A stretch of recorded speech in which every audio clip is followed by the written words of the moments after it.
Pédophile mes pères de Quamrac. À la narration, Quamrac.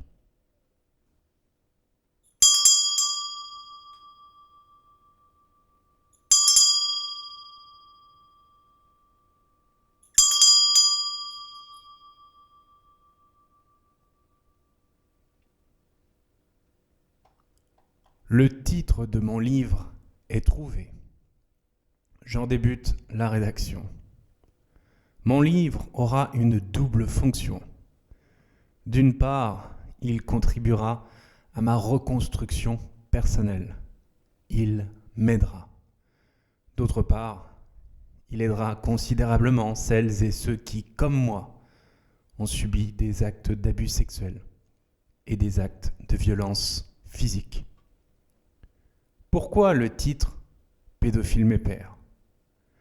Le pédophile qui a abusé sexuellement de moi durant toutes ces années, le pédophile qui m'a violenté avec ses pensées, ses paroles et ses actes durant toutes ces années, le pédophile qui m'a violenté et humilié durant toutes ces années a été considéré jusqu'à présent comme un père. Il a été considéré comme un père aux yeux de la loi, comme un père aux yeux d'autrui, et même comme un père à mes propres yeux. Il a fallu un travail considérable,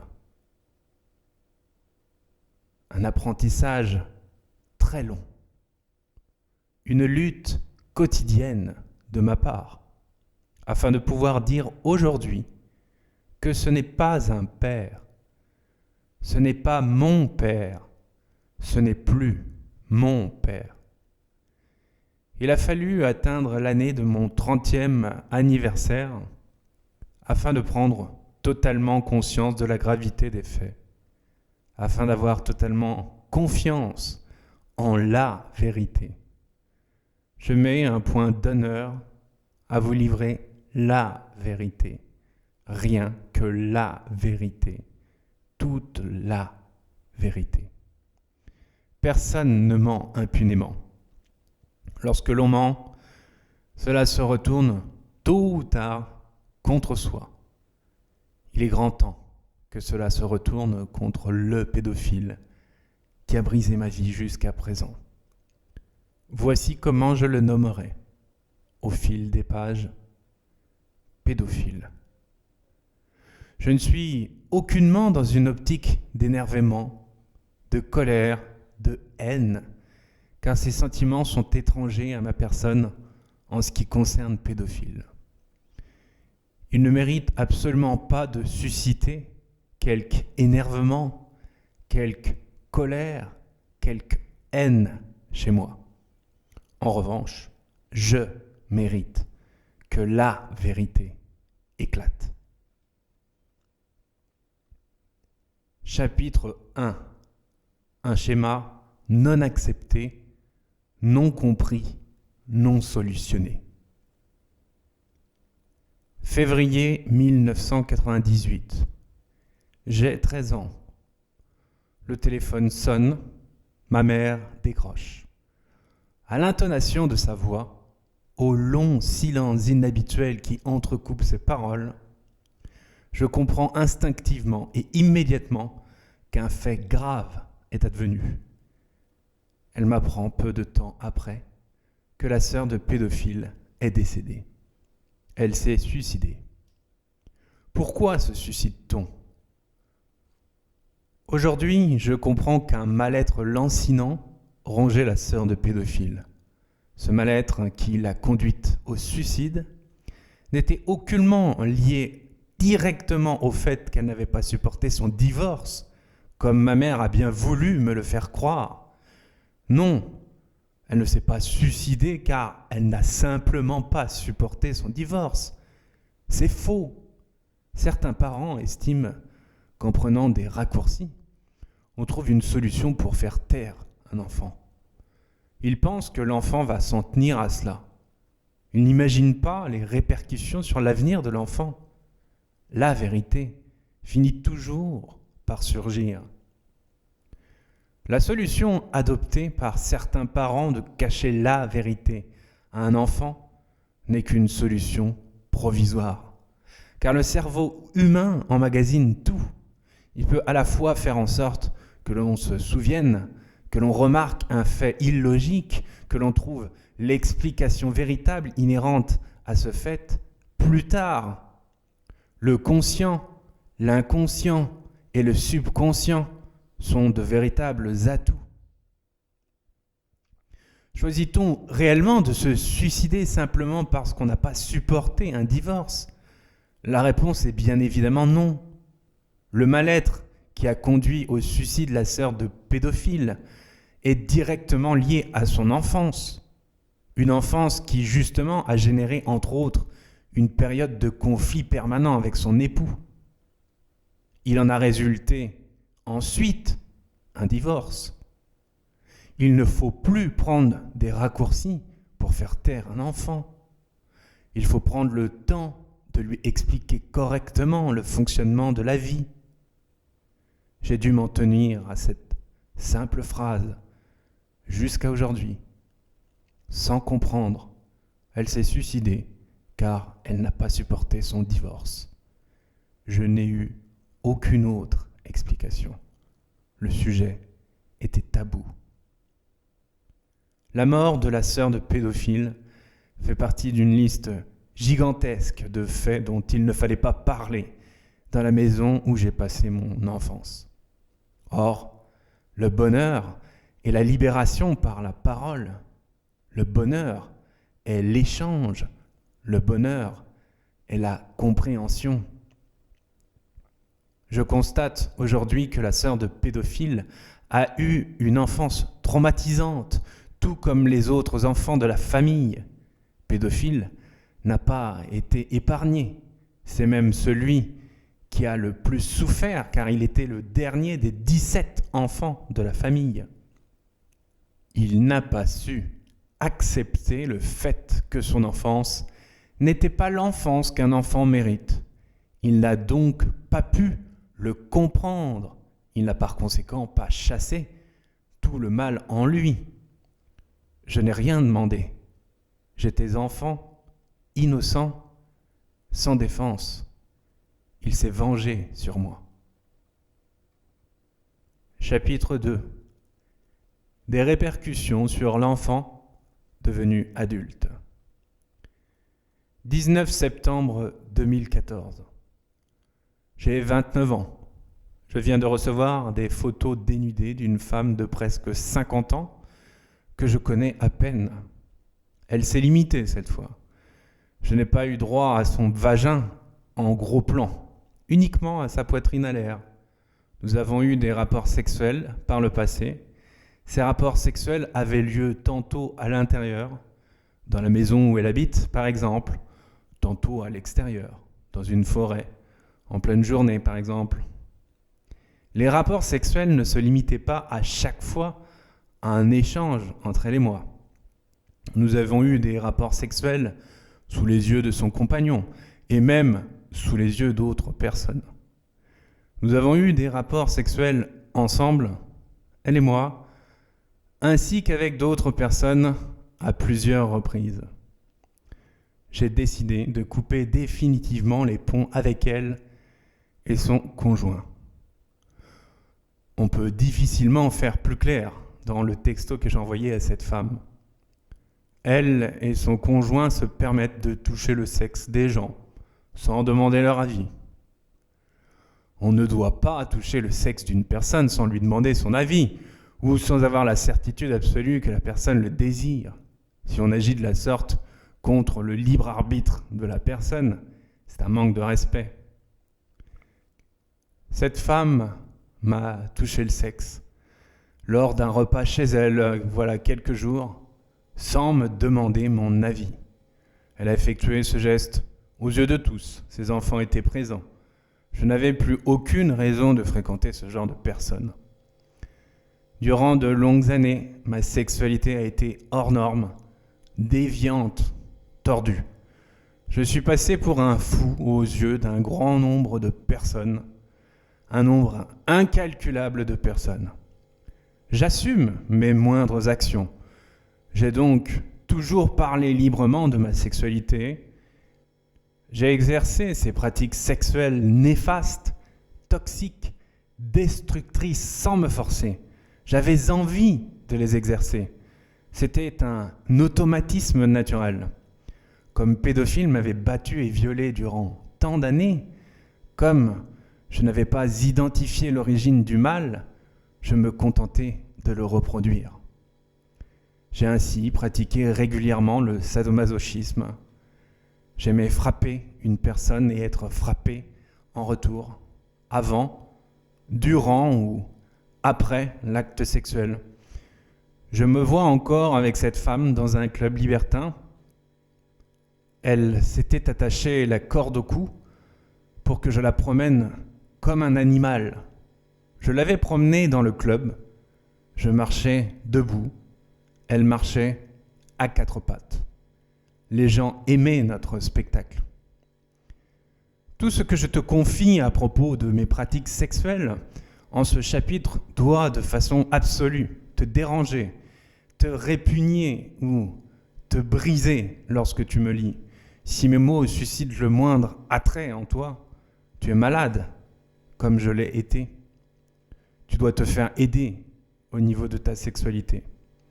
Si tu esquisses le moindre sourire à la lecture de ce chapitre, tu es malade, comme je l'ai été.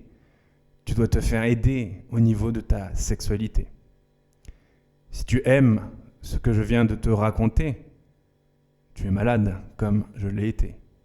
Tu dois te faire aider au niveau de ta sexualité. Lorsque l'amour en est réduit à de la violence, la situation est critique. Il est urgent d'agir pour chasser tout ce mal. L'acte d'amour entre une femme et un homme doit se faire dans la tendresse, dans le respect, dans l'amour. On dit que l'on fait l'amour à quelqu'un. Il faut respecter ces termes d'une importance capitale et ne pas les déformer en faisant autre chose que l'amour avec une personne du sexe opposé. Le fait de frapper quelqu'un, le fait d'insulter quelqu'un, le fait d'étrangler quelqu'un durant l'acte sexuel n'est pas un acte anodin. C'est le résultat d'un conflit intérieur non résolu. La personne qui frappe, insulte ou étrangle son partenaire durant l'acte sexuel a subi dans son passé de la violence par la pensée, les mots ou les actes. Elle ne sait pas d'où vient cette violence et elle tente de chasser ce qu'elle a vécu par la violence. On ne combat pas la violence par la violence. Aimer, c'est ne pas être violent, ne pas être jaloux, ne pas manquer de respect. Aimer, c'est laisser libre. À partir du moment où on instaure la moindre violence, fessée, étranglement, cheveux tirés, etc., le mal est en action. Et le mal gagne très vite du terrain.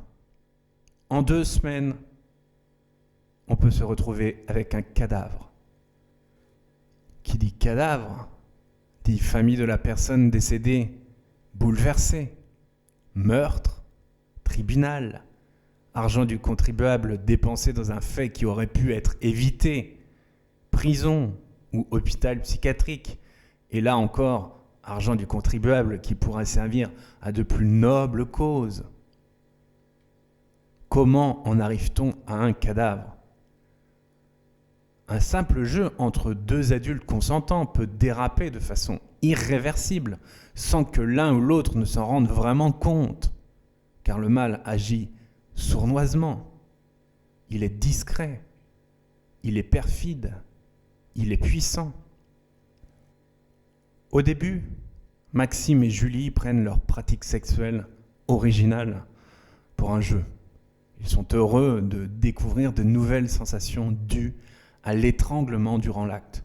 Tout du moins, Ils ont l'impression, l'illusion d'être heureux grâce à l'étranglement. Seulement voilà, quand on met un pied dans ce monde, tout peut dégénérer et basculer très rapidement. Julie se laisse étrangler et Maxime veut toujours lui procurer davantage de plaisir. Effectivement, mettons-nous à leur place 2 secondes. Ils sont persuadés que l'étranglement procure du plaisir. C'est faux, bien évidemment, mais ils croient l'inverse. Au bout de 2 semaines, le glissement est fatal. Maxime a serré de plus en plus fort. À chaque rapport, le cou de Julie. Maxime a serré à chaque rapport de plus en plus longtemps le cou de Julie. Il ne s'en est pas aperçu. Il a tué Julie. Dieu a laissé la possibilité de choisir. On a toujours le choix de s'en sortir ou de continuer à vivre avec le mal. Se tourner vers Dieu ne signifie en aucun cas faire partie obligatoirement d'une religion. Chaque religion sur notre planète conditionne l'être humain et lui fixe des limites. Il suffit de lire les 10 commandements pour constater que la religion nous dicte notre code de conduite. Pourtant, qui de mieux placé que nous-mêmes sait ce qui est le mieux à faire pour nous-mêmes et pour autrui. En suivant le chemin de Dieu de façon autonome, on apprend à dépasser les limites préétablies. On peut ainsi aider de façon extraordinaire, puisque l'on n'est pas limité par une religion, un système, une doctrine. On est limité uniquement par les limites que l'on se fixe personnellement. Ce n'est en aucun cas en faisant confiance à une religion que l'on va évoluer plus rapidement, que l'on va aider au mieux, que l'on va aimer comme il se doit. Au contraire, on va évoluer, aider et aimer avec les principes préétablis par la religion qui nous bride, en suivant la voie de Dieu de façon libre, indépendamment de toute religion. On est bien plus efficace à partir du moment où on ne se trompe pas de chemin. Le chemin de Dieu est le chemin de l'amour. Est-ce que ce que je fais va m'aider ? Est-ce que ce que je fais va aider autrui ? C'est en se faisant confiance soi-même qu'on gagne la confiance optimale nécessaire pour aider autrui. Ce n'est pas en faisant confiance à une religion. On pourra aider autrui, certes, grâce à la religion, mais de façon limitée, provisoire et impersonnelle. Je t'invite donc à te séparer de ta religion si toutefois tu fais partie d'un système religieux. Procède par étapes.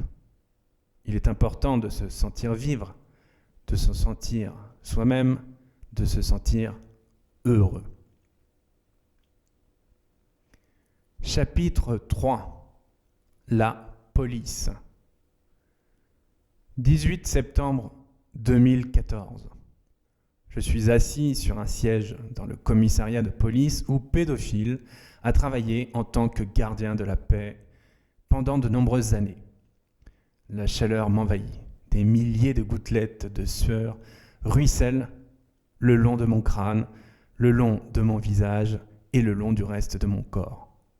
Les gens me regardent du coin de l'œil et se demandent pourquoi. Je me mets à transpirer de façon subite et de façon si abondante. Je sors. On viendra me chercher devant la porte du commissariat afin que je dépose plainte contre Pédophile. Un homme vient. J'aurais préféré une femme. Ce sera un homme avec le même uniforme que portait Pédophile parfois lorsqu'il abusait de moi sexuellement. Il enregistre ma plainte de façon totalement machinale, sans broncher, comme si je lui dictais une liste de courses à faire au supermarché du coin. Cela me convient. La moindre gentillesse m'aurait été désagréable. Je raconte ainsi par exemple les moments où je voyais pédophile entrer dans ma chambre alors que ma mère était partie travailler toute la nuit à l'hôpital. Je me souviens de son ombre dans l'embrasure de la porte. Il n'allumait pas la lumière. Tout se passait dans le noir. Quand ma mère était là, il l'a rassurée en disant qu'il montait à l'étage dans ma chambre pour me raconter une histoire. Pédophile et ma mère appelaient cela une histoire dans la tête. Effectivement, il arrivait parfois que pédophile commence une histoire qu'il inventait. Mais jamais il n'avait la patience pour la finir par les mots. Il la finissait en me touchant le sexe. Je comprends aujourd'hui tout le mal que se donnait ma mère pour être douce avec moi en de très rares occasions. Elle pouvait être douce, mais en son regard, je voyais sa torture intérieure. Je ne pouvais même pas profiter des rares moments de douceur qui m'étaient offerts, car ils étaient mêlés de torture. Cela lui demandait une énergie immense de faire preuve de douceur alors qu'elle protégeait un pédophile. Il lui arrivait d'être violente. Un jour, elle me gifla tellement fort que mes lunettes volèrent et se brisèrent. J'ai saigné abondamment du nez. J'avais posé 2 fois de suite la même question, car elle n'y avait pas répondu la première fois. Comme elle était infirmière, elle réparait les blessures physiques, mais elle n'était pas psychologue. Qui réparait les blessures de mon cœur ? Qui réparait les blessures de mon âme ? Encore aujourd'hui, quand j'entends la sirène d'un véhicule, pompiers, police, gendarmerie, etc., cela génère instantanément un mal-être immense en moi. Il me faut une énergie hors du commun pour annihiler ce mal-être. Chapitre 4. Pédophile aujourd'hui. Aujourd'hui, pédophile a le droit de promener le chien qu'il s'est acheté. Il est incapable de le caresser comme on caresse un chien pour le rendre heureux. Les rares fois où il le touche du dos de la main pour simuler une caresse. Il le fait pour faire croire à ceux qui le regardent qu'il le caresse. Mais la réalité est là. Et personne ne s'y trompe, il touche le chien du dos de la main. Ce n'est en aucun cas une caresse. Aujourd'hui, pédophile s'arrache les cheveux régulièrement. Il en mange même les racines. Je l'ai constaté lorsque je venais encore lui rendre visite. Il vit dans un état de salubrité digne d'un film d'horreur. Le ménage n'a pas été fait depuis près de 10 ans dans la maison où il habite. Il dégage une odeur très forte et très désagréable. Il ne se lave jamais. Il remet toujours les mêmes vêtements. Ses ongles sont pourris. Il vit replié sur lui-même. Chapitre 5. Pédophile avant. Pédophile a perdu beaucoup de son énergie. Où est passée l'immense énergie qui envahissait pédophile ? Où est passée l'immense énergie qui lui permettait de jurer fréquemment ? Où est passée l'immense énergie qui lui permettait de crier fréquemment ? Où est passée l'immense énergie qui lui permettait de donner des coups avec tant de force ? Où est passée cette immense énergie ? L'énergie du mal ronge de l'intérieur. L'énergie du mal détruit. L'énergie du mal affaiblit.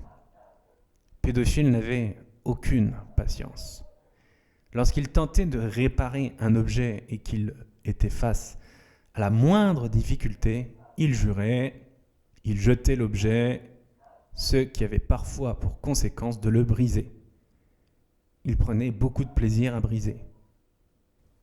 Il ne brisait pas que ses objets, il brisait aussi mes jouets, à la moindre contrariété. Je ne pouvais jamais me sentir tranquille. Je ne pouvais jamais me sentir libre. Je ne pouvais jamais me sentir heureux. À tout moment, il pouvait passer d'un moment calme à un moment de colère. À tout moment, un coup pouvait atterrir sur mon visage. À tout moment, je pouvais saigner du nez. Il trouvait le moindre prétexte pour justifier son coup ou ses coups. Pourquoi tu m'as regardé comme ça? À quoi t'as pensé? Tu t'es pas tenu droit.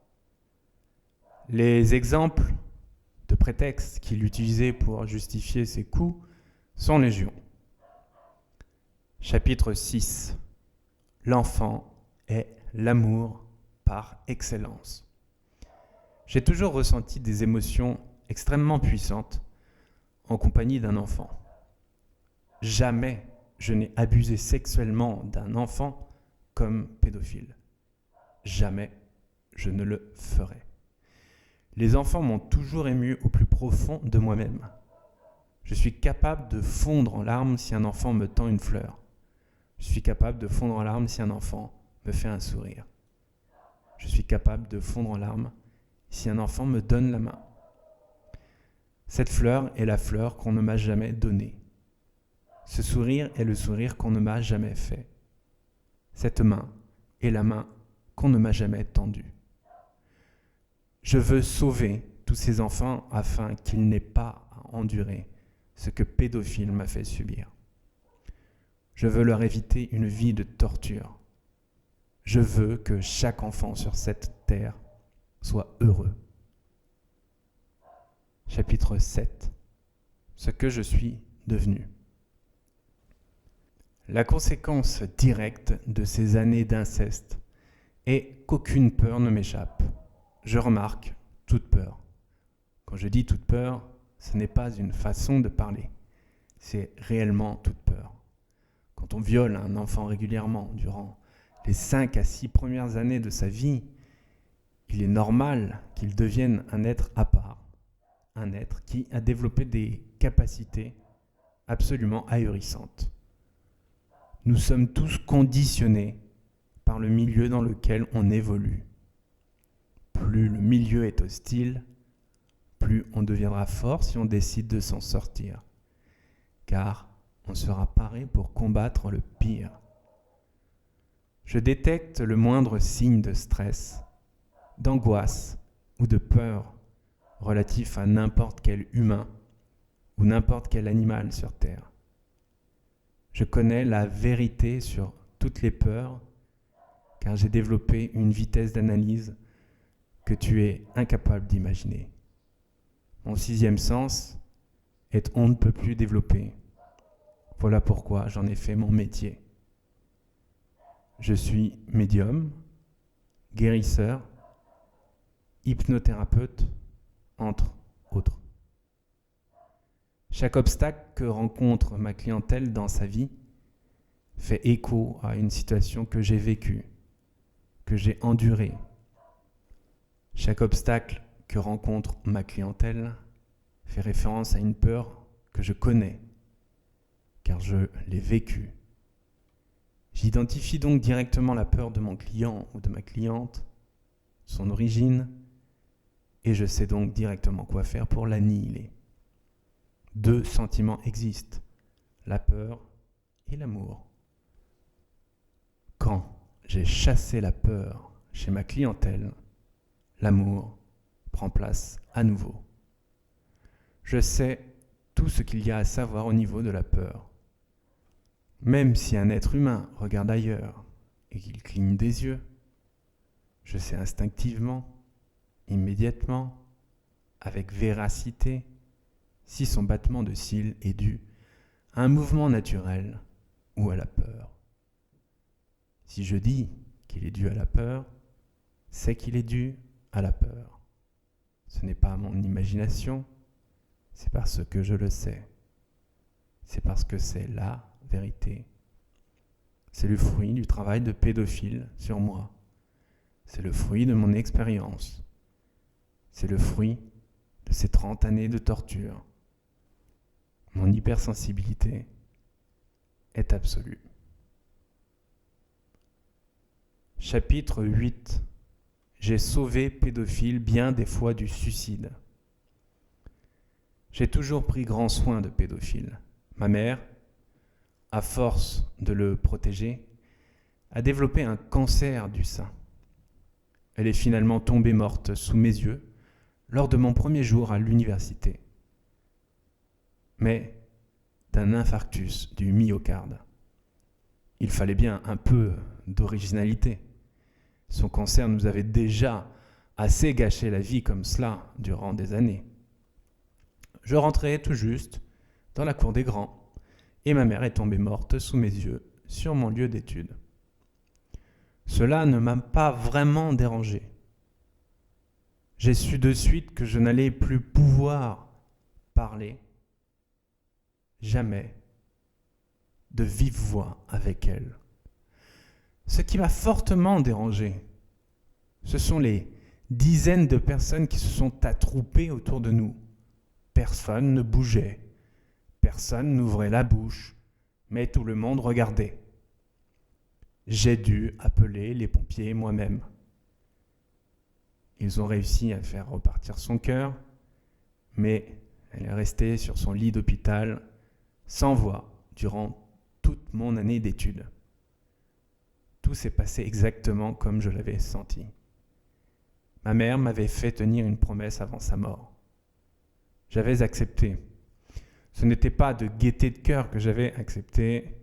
Je savais qu'elle aurait été encore plus malheureuse si je n'avais pas accepté. Elle m'avait demandé de lui promettre de réussir mes études, quoi qu'il advienne, d'aller jusqu'au diplôme et de l'obtenir. Elle est morte définitivement le jour où j'ai obtenu mon passage en seconde année de fac d'anglais. Elle a attendu la première étape significative quant à ma réussite pour mourir définitivement. Je ne l'avais pas revue depuis bien longtemps lorsqu'elle est morte pour de bon. Elle était pourvue de ce 6e sens extraordinaire dont je suis pourvu. Ma mère savait qu'elle allait tomber morte lors de mon premier jour de rentrée. Elle s'était vue mourir en songe ce jour précis. Elle ne me l'a pas dit expressément, mais je l'ai compris immédiatement suite à la promesse qu'elle m'a demandé de tenir, à laquelle je viens de faire allusion. J'ai obtenu mon diplôme de licence d'anglais en 2005. J'avais 20 ans. Pédophile a donc tué ma mère indirectement. Lorsqu'il a voulu se suicider de nombreuses fois, j'ai toujours été là pour l'en empêcher et le réconforter. Je le surveillais comme on surveille un enfant, alors que je devais travailler mes cours de fac dans la chambre où il avait l'habitude de me violer. Il fallait bien que je respecte la promesse faite à ma mère. Je l'ai surveillé avec amour, comme jamais il ne l'avait fait pour moi.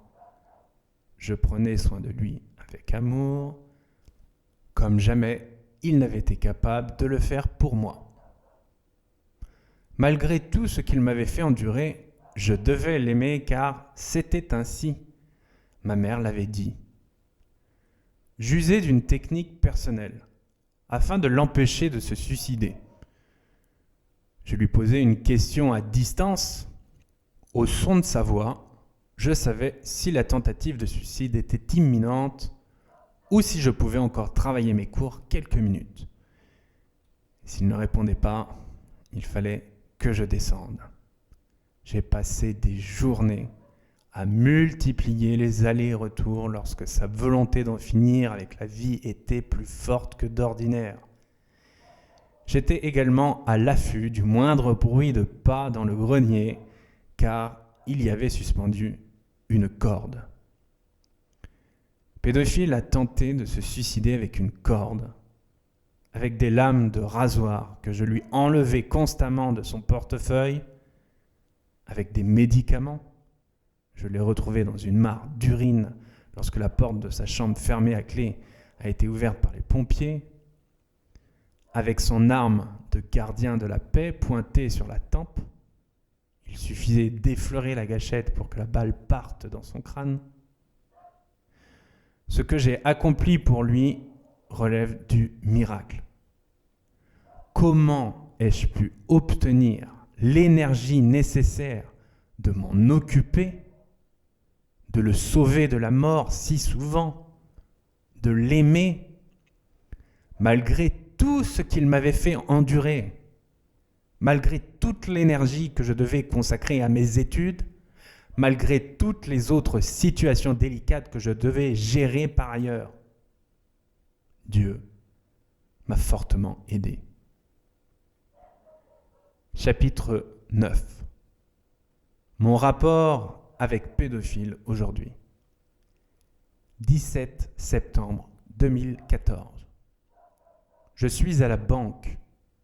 Voilà quelques années, pédophile s'est laissé envahir par la peur que son argent disparaisse s'il réussissait à se suicider. Il m'a donc forcé à signer la procuration générale sur ses comptes.